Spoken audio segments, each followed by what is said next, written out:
Let's get more now on those Syrian ceasefire plans. Let's speak to Simon Mabon. He's a lecturer of international relations at Lancaster University in the UK. Many thanks for joining us, Simon. Tell me, it's hard to know how big a deal this ceasefire announcement is. What is your assessment of this? I think it's a hugely symbolic deal. I think the idea that a number of different actors were able to agree on what should happen in the future with regard to moving forward in this peace process is really important. But if you start to peel back the veneer of what's actually happening and you start to look at the language that's used in this ceasefire and what it actually means for people on the ground, and you realize that there's more of a fig leaf for national interest and for the pursuit of a number of different geopolitical aims in order to try and strengthen the Assad regime's position and control across Syria. So how much difference do you think it will make on the ground if this cessation of hostilities does actually happen? Well, I think it's a big if. We've got a week for the ceasefire to come into effect. And in that week, Russia has said that it will continue to target Daesh sites across Syria and Iraq, and it will also target Jabhat al-Nusra and other affiliates of these two groups.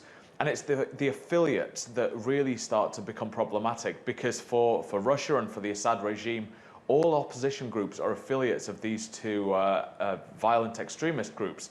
And that's where it becomes really problematic, where it's framed that if you are opposing the Assad regime, then you are then an affiliate of these violent groups. So what will happen in the next week, I think, will have a really important role in shaping Syria's future.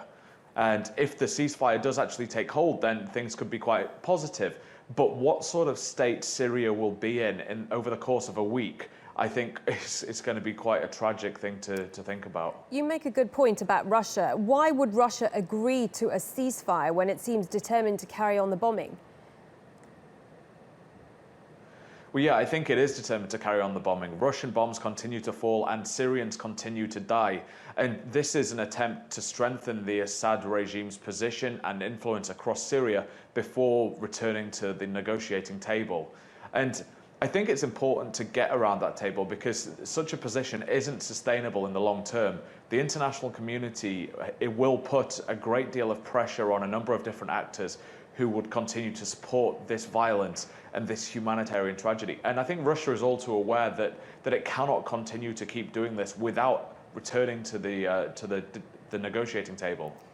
A few days ago, we wouldn't have even thought that this would be possible. Does this, do you believe, give us a little bit of renewed hope that something can be done when it comes to peace in Syria?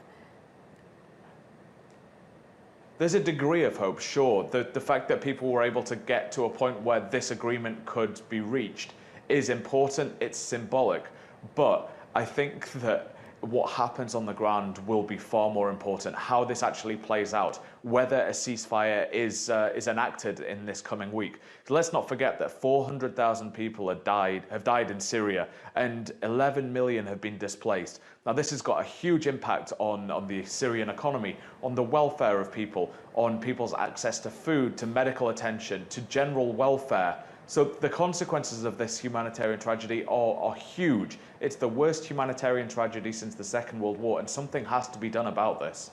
OK, Simon, really good to get your thoughts. Simon Mabon joining us from Lancaster University in the UK. Many thanks.